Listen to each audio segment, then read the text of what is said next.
राधे राधे दोस्तों, हमारे चैनल में आप सभी का स्वागत है।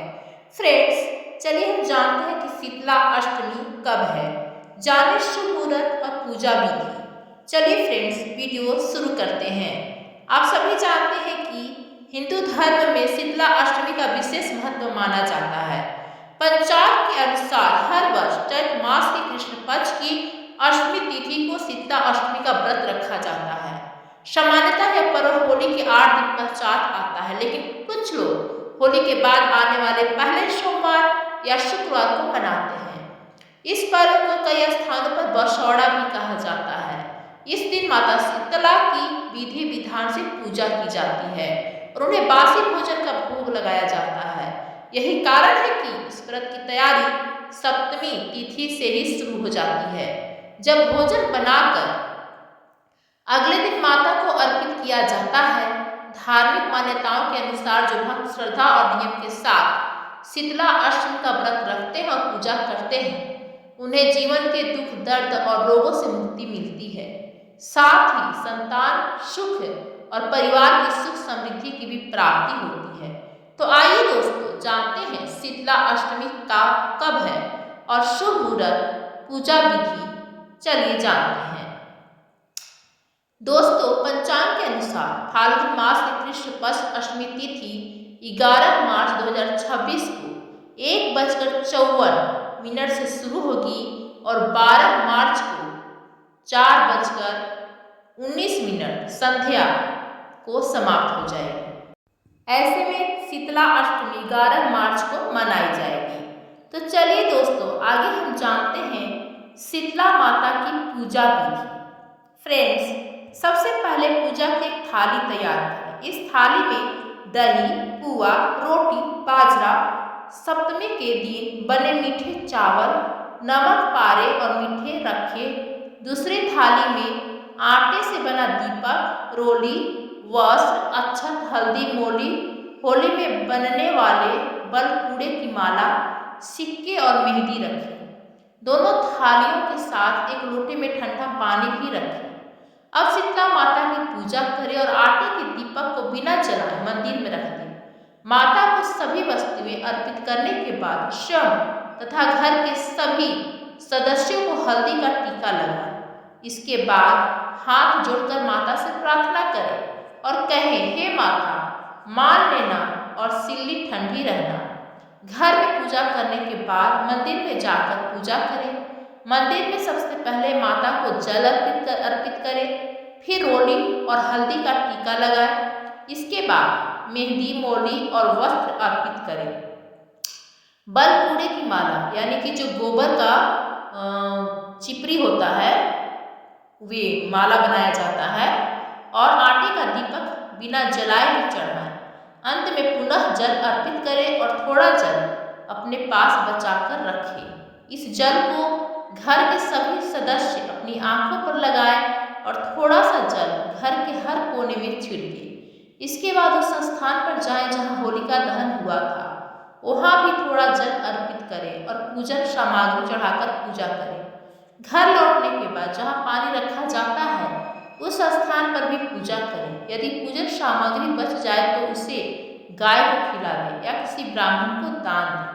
चलिए दोस्तों, आगे हम जानेंगे शीतला अष्टमी माता को किस चीज का भोग चढ़ाया जाता है। शीतला अष्टमी के दिन शीतला माता की पूजा के समय उन्हें खास मीठे चावलों का भोग चढ़ाया जाता है। ये चावल गुड़ या गन्ने के रस से बनाए जाते हैं। इन्हें सप्तमी की रात को बनाया जाता है। इसी प्रसाद को घर में सभी सदस्यों को खिलाया जाता है। शीतला अष्टमी के दिन घर में ताजा खाना नहीं बनता है। चलिए दोस्तों, आगे हम जानेंगे शीतला माता की कथा। शीतला माता की जय। चलिए दोस्तों, जानते हैं शीतला माता की कथा। यह माता शीतला की चमत्कारी कथा है। एक बार एक राजा के इकलौते पुत्र को शीतला अर्थात चेचक निकल आई। उसी के राज्य में कांची के पुत्र को भी शीतला निकली हुई थी। कांची का परिवार बहुत गरीब था, पर वह भगवती का सच्चा उपासक था। वह धार्मिक दृष्टि से जरूरी समझे जाने वाले सभी नियमों को बीमारी के दौरान भली भांति निभाता रहा। घर में साफ सफाई का नियम से भगवती की पूजा होती थी। नमक खाने पर पाबंदी थी। सब्जी में न तो छौंक लगाया जाता था और न ही कोई वस्तु भुनी या तली जाती थी। वह गर्म वस्तु ना शव खाता था और ना ही शीतला वाले लड़के को देता था। ऐसा करने से उसका पुत्र शीघ्र ही ठीक हो गया। उधर जब से राजा के पुत्र को शीतला माता का प्रकोप हुआ था, तब से उसने भगवती के मंडप में सप्तचंडी का पाठ शुरू करवा रखा था। प्रतिदिन हवन और बलि दी जाती थी। राजपुरोहित भी सदा भगवती के पूजन में निमग्न रहते थे। राजमहल में प्रतिदिन कड़ाही चढ़ती थी और विविध प्रकार के गर्म तथा स्वादिष्ट भोजन बनते थे। सब्जियों के साथ कई प्रकार के मांस भी पकाए जाते थे। इसका परिणाम यह होता था कि उन लजीज व्यंजनों की गंध से राजकुमार का मन मचल उठता था। वह उन व्यंजनों को खाने के लिए जिद करता था। एक तो राजपुत्र और दूसरा इकलौता। इस कारण उसकी अनुचित जिद भी पूरी की जाती थी। इससे शीतला माता का प्रकोप घटने की बजाय बढ़ने लगा। शीतला माता के साथ साथ उसे बड़े बड़े फोड़े भी निकलने लगे, जिनमें अत्यधिक खुजली और जलन होती थी। शीतला माता की शांति के लिए राजा जितने भी उपाय करता, शीतला माता का क्रोध उतना ही बढ़ जाता, क्योंकि अज्ञातवश राजा के यहाँ सभी कार्य विपरीत हो रहे थे। अब इससे राजा और अधिक परेशान उठा। उसकी समझ में नहीं आ रहा था कि इतना सब होने के बाद भी शीतला माता का प्रकोप शांत क्यों नहीं हो रहा है।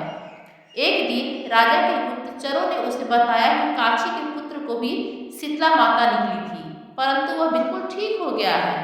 यह जानकर राजा सोच में पड़ गया कि मैं शीतला माता की इतनी सेवा करता हूँ, पूजा और अनुष्ठान में भी कोई कमी नहीं है, फिर भी मेरा पुत्र अधिक रोगी होता जा रहा है, जबकि काशी का पुत्र बिना किसी सेवा पूजा के ही ठीक हो गया।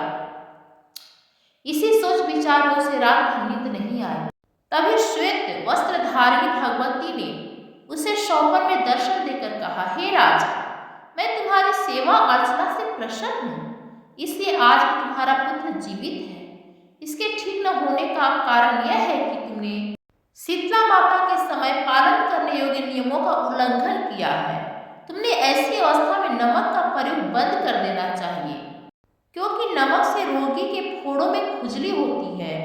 घर की सब्जियों में छौंके नहीं लगाना चाहिए, क्योंकि इसकी गंध से रोगी का मन उन वस्तुओं को खाने के लिए ललचता है। रोगी के पास किसी का भी आना जाना वर्जित है, क्योंकि इस रोग के दूसरों को भी होने का भय रहता है। अतः इन नियमों का पालन करो, तुम्हारा पुत्र अवश्य ही ठीक हो जाएगा। इस प्रकार विधि पूर्वक समझाकर देवी अंतर्ध्यान हो गई। प्रातः होते ही राजा ने देवी की आज्ञानुसार सभी कार्यों की व्यवस्था कर दी। इससे राजकुमार के स्वास्थ्य पर अनुकूल प्रभाव पड़ा और वह शीघ्र ही पूर्णतः स्वस्थ हो गए। तो बोलिए माता शीतला की जय, माता शीतला की जय। दोस्तों, आगे चलिए हम सुनेंगे माता शीतला की दूसरी कथा, एक साहूकार के पुत्र की कथा। चलिए कथा शुरू करते हैं। एक साहूकार था, उसके परिवार में 5 पुत्र, उनकी बहुएं और एक पुत्री थी। पुत्री का विवाह हो चुका था, परंतु उसका गौना नहीं हुआ था। इस कारण वह भी अपने माता पिता के घर में ही रहा करती थी। एक दिन साहूकार की पत्नी दशा माता का डोरा ले रही थी। उसकी बहुओं ने भी डोरा लेने की इच्छा प्रकट की। बहुओं ने अपनी सास से पूछा, क्या ननद के लिए भी डोरा लेना है? सास ने कहा, हाँ। इस पर बहुओं ने कहा, उनकी तो विदाई होने वाली है, यदि व्रत से पहले ही वह विदा हो गई तब क्या होगा? सास ने उत्तर दिया, मैं व्रत का सारा सामान उनके साथ रख दूंगी, वह अपने ससुराल में पूजा कर लेंगी। ऐसा ही हुआ। उसके ससुराल से उसे लेने उसका पति आया। माता ने अपनी बेटी को विधि पूर्वक विदा किया और उसकी पालकी में पूजा का सारा सामान रखवा दिया। लड़की जब अपने ससुराल पहुंची तो उससे घर के आंगन में गलीचा बिछाकर बैठाया गया। आस पड़ोस की महिलाएं नई बहू को देखने आई। सब उसकी सुंदरता और गहने कपड़ों की प्रशंसा करने लगे। तभी किसी की दृष्टि उसके गले में बंधे डोरे पर गई। वह बोली, बहू की माँ बड़ी टोटके वाली है। उसकी यह बात सुनकर सबकी दृष्टि उसके गले में पड़े डोरे पर गई। सभी स्त्रियां उस डोरे के विषय में अपनी अपनी राय प्रकट करने लगी। शाम को सास, ननद, देवरानी, जेठानी और घर की अन्य सभी स्त्रियां भी उसी डोरे की चर्चा करने लगी। सब उस डोरे की निंदा कर रही थी। सुबह से लेकर शाम तक डोरे के बारे में ताने सुनते सुनते वह मानसिक रूप से परेशान हो गई। उसने झुंझलाहट में उस डोरे को गले से उतारकर जलती हुई आग में डाल दिया। डोरे के जलते ही सारे घर में आग लग गई। घर में रखा सारा धन धान्य जलकर राख हो गया। घर के सभी सदस्य अपने प्राण बचाकर भागने लगे। अब घर में केवल नई बहू और उसका पति ही रह गए थे। बाकी सभी लोग जा चुके थे। घर का सारा सामान जल गया था। अब घर में न तो खाने के लिए अन्न बचा था और न ही पहनने के लिए वस्त्र थे। इससे दोनों पति पत्नी गांव छोड़कर रोजगार की तलाश में निकल पड़े। चलते चलते वे उसी गांव में जा पहुंचे जहां की वह लड़की मूल रूप से रहने वाली थी। लड़की ने अपने पति से कहा, आप यहाँ किसी के यहाँ भाड़ झोंकने का काम कर ले और मैं भी कोई काम ढूंढ लेती हूँ। पत्नी का कहना मानकर वह भाड़ झोंकने का काम करने लगा। वह स्वयं एक कुएं पर जाकर बैठ गई। उस कुएं पर गांव की कई स्त्रियां पानी भरने आई थी। उस लड़की की भाभियां भी उसी कुएं पर पानी भरने आई, परंतु उन्होंने अपनी ननद को नहीं पहचाना। वे उससे बोली, तुम तो किसी अच्छे घर की लड़की प्रतीत होती हो। यदि कुछ काम करना चाहती हो तो बताओ। लड़की ने उत्तर दिया, काम तो मैं कर लूंगी, परंतु कोई छोटा या हीन काम नहीं करूंगी। इस पर बड़ी भाभी बोली, हमारी ननद अपनी ससुराल चली गई है। तुम हमारे बच्चों की देखभाल करती रहना और हमारे घर से सीधा लेकर अपना भोजन स्वयं बना लिया करना। लड़की इस काम के लिए राजी हो गई। लड़की की भाभियां अपने घर आई और अपनी सास से बोली, कुएं पर एक अनाथ लड़की बैठी है। सासू जी, वह हमारे घर में रहने और बच्चों की देखभाल करने के लिए तैयार है। यदि आप अनुमति दें तो हम उसे काम पर रख लें। सास ने कहा, खुशी से रख लो, परंतु आपस में कोई कलह मत करना। सभी बहुएं सहमत हो गई। वे वापस कुएं पर गई और उसे अपने साथ घर ले आई। अब वह अपने भतीजे और भतीजियों की देखभाल करने लगी और इस प्रकार अपना जीवन निर्वाह करने लगी। एक दिन दशा माता का डोरा लेने का पावन अवसर आया। सास के कहने पर सभी बहुओं ने डोरा लिया। बहुओं ने सास से पूछा, माँ जी, क्या इस लड़के के लिए भी डोरा लेना है? सास ने उत्तर दिया, हाँ। बहुओं ने तर्क दिया, इसी प्रकार आपने ननद जी के लिए भी डोरा ले लिया था, परंतु पूजा से पहले उनकी विदाई हो गई। अब आप इस लड़की को भी डोरा दिलाना चाहती हैं। यदि यह भी पूजा से पहले ही कहीं चली गई तो क्या होगा? सास ने समझाया, तुम्हारी ननद ने अपने घर जाकर पूजा कर ली होगी। यह लड़की पूजा संपन्न होने तक इसी घर में रहेगी तो स्वतः ही पूजा में शामिल हो जाएगी और यदि यह कहीं चली भी गई तो वहां पूजा कर लेगी। सर्वसम्मति से उस लड़की ने भी दशा माता का डोरा ले लिया। 9 दिनों तक वह दशा माता की कथा तथा व्रत पूजन में सम्मिलित होती रही। 10वें दिन लड़की की माता और भाभियों ने सिर से स्नान किया, घर में चौका लगाया। वे सभी पूजन की तैयारी करने लगी। लड़की ने बहुओं से कहा, यदि मुझे पहनने के लिए कोई पुराना वस्त्र मिल जाए तो मैं भी स्नान करूं। बहुओं ने अपनी सास से पूछकर अपनी ननद की ही एक पुरानी साड़ी उस लड़की को दे दी। अपनी वह पुरानी साड़ी लेकर वह स्नान करने चली गई। उसने सिर से स्नान किया, वह साड़ी पहनी और घर वापस आ गई।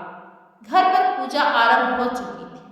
वह जैसे ही पूजा स्थल के पास आकर बैठी तो बहुएं आश्चर्य से बोली, यह तो बिल्कुल हमारी ननद जैसी लग रही है।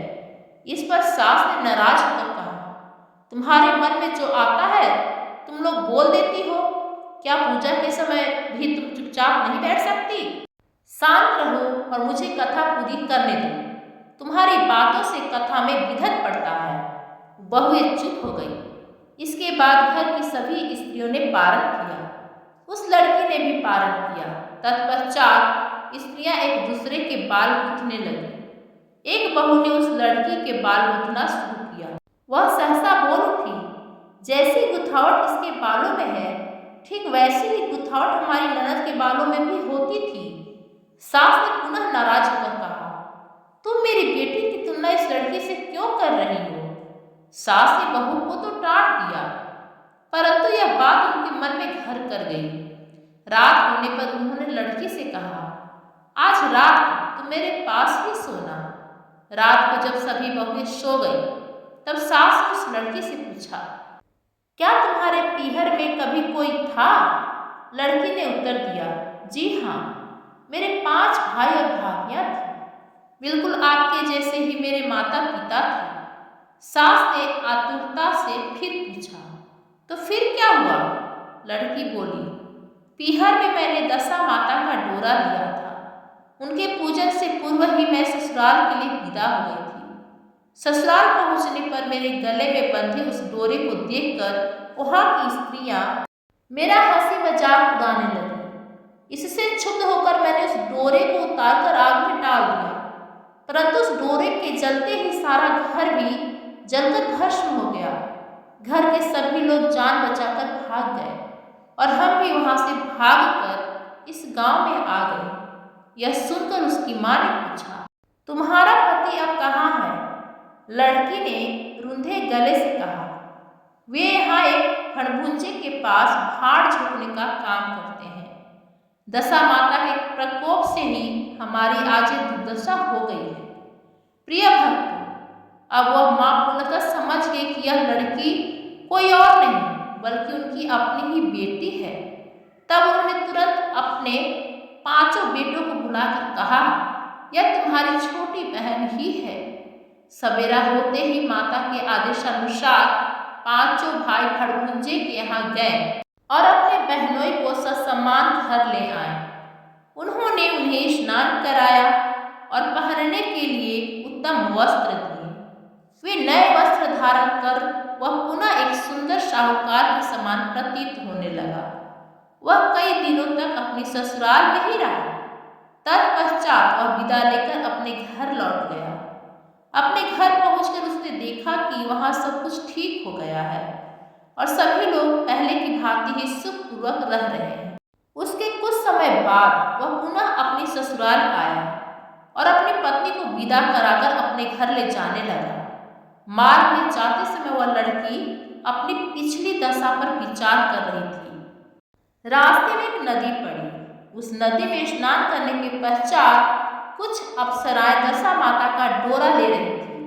उनके पास एक डोरा शेष बच गया था। वे अप्सराएं आपस में बोली, यदि इस डोरे में कोई उच्च कुल की स्त्री हो तो हमें डोरा उसे दे दे। उन्होंने डोली के समीप जाकर पूछा और वह शेष डोरा उस लड़की को सप्रेम दे दिया। जब वह लड़की अपने ससुराल पहुंची तो उसकी सास आरती का थाल सजाए ननद कलश लिए और देवरानी जेठानी अन्य मांगलिक वस्तुएं लिए हुए उसका भव्य स्वागत करने के लिए खड़ी थी। सभी नेक दस्तूर पूर्ण हो जाने के बाद लड़की को एक सम्मानजनक आसन पर बैठाया गया। आसन पर बैठने के पश्चात लड़की ने सभी से कहा, आप लोगों ने पिछली बार मेरी दशा माता के डोरे के लिए अपशब्द कहे थे और उसका उपहास किया था। उसी का यह दुष्परिणाम हुआ कि घर के सभी सदस्य बिछड़ गए और घर का सारा धन्य धान जलकर स्वाहा हो गया। बहुत कष्ट उठाने के बाद अब जाकर हमारे अच्छे दिन वापस आए हैं। अतः आप में से कोई भी अब दशा माता के डोरे की निंदा करने की भूल कदापि न करें। जब मेरा व्रत हो तो सभी मिलकर श्रद्धापूर्वक माता की पूजा करें। सभी ने प्रसन्नतापूर्वक उसकी यह बात मान ली। 9 दिनों तक उनका व्रत चलता रहा। 10वें दिन विधि विधान से डोरे की पूजा की गई। 7 सुहागिन स्त्रियों को निमंत्रित किया गया। उनका विधिवत श्रृंगार करके उनका आंचल भरा गया। इस प्रकार दशा माता का पूजन हर्षोल्लास के साथ संपन्न हुआ। हे दशा माता, जिस प्रकार आपने उस लड़की के दीन फेरे वैसे ही आप सब पर अपनी कृपा दृष्टि बनाए रखना। जय हो दशा माता, जय हो दशा माता। फ्रेंड्स, आप सभी को ये 2 कहानियाँ कैसी लगी हमें कमेंट्स करके जरूर बताएं।